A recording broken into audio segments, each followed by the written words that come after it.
দাদা বাইদেউসকল, চৰকাৰী কৰ্মচাৰীসকলৰ বাবে এক বিশেষ সুখবৰ প্ৰকাশ পাইছে। হয় দাদা বাইদেউসকল, আপোনালোকে ঠিকেই শুনিছে, সেয়েহে ভিডিঅ'টো সম্পূৰ্ণ চাব। আনহাতে যি দাদা বাইদেউসকল পোনপ্ৰথমবাৰৰ বাবে আমাৰ চেনেলটো চাই আছে, তেওঁলোকৰ প্ৰতি এটা অনুৰোধ, চৰকাৰী কৰ্মচাৰীসকলৰ প্ৰতিটো শেহতীয়া খবৰৰ বাবে লাইক এটা দি চেনেলটো ছাবস্ক্ৰাইব কৰিবলৈ নাপাহৰিব। 2 দিন বন্ধ লাভ কৰিব আপোনালোকে, 2 জুন আৰু 3 জুন, অৰ্থাৎ সোমবাৰ আৰু মঙলবাৰ।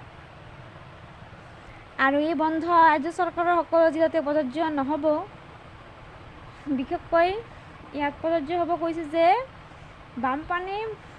বান পৰিস্থিতিৰ প্ৰতি লক্ষ্য ৰাখিয়ে কাছাৰ আৰু শিলচৰ জিলাতেই এই বন্ধসমূহ লাভ কৰিব। দাদা বাইদেউসকল, ভিডিঅ'টো ইমানেই আছিল, সেয়েহে কৰ্মচাৰীসকলৰ প্ৰতিটো শেহতীয়া খবৰৰ বাবে লাইক এটা দি চেনেলটো ছাবস্ক্ৰাইব কৰিবলৈ নাপাহৰিব। ভিডিঅ'টো চোৱাৰ বাবে ধন্যবাদ।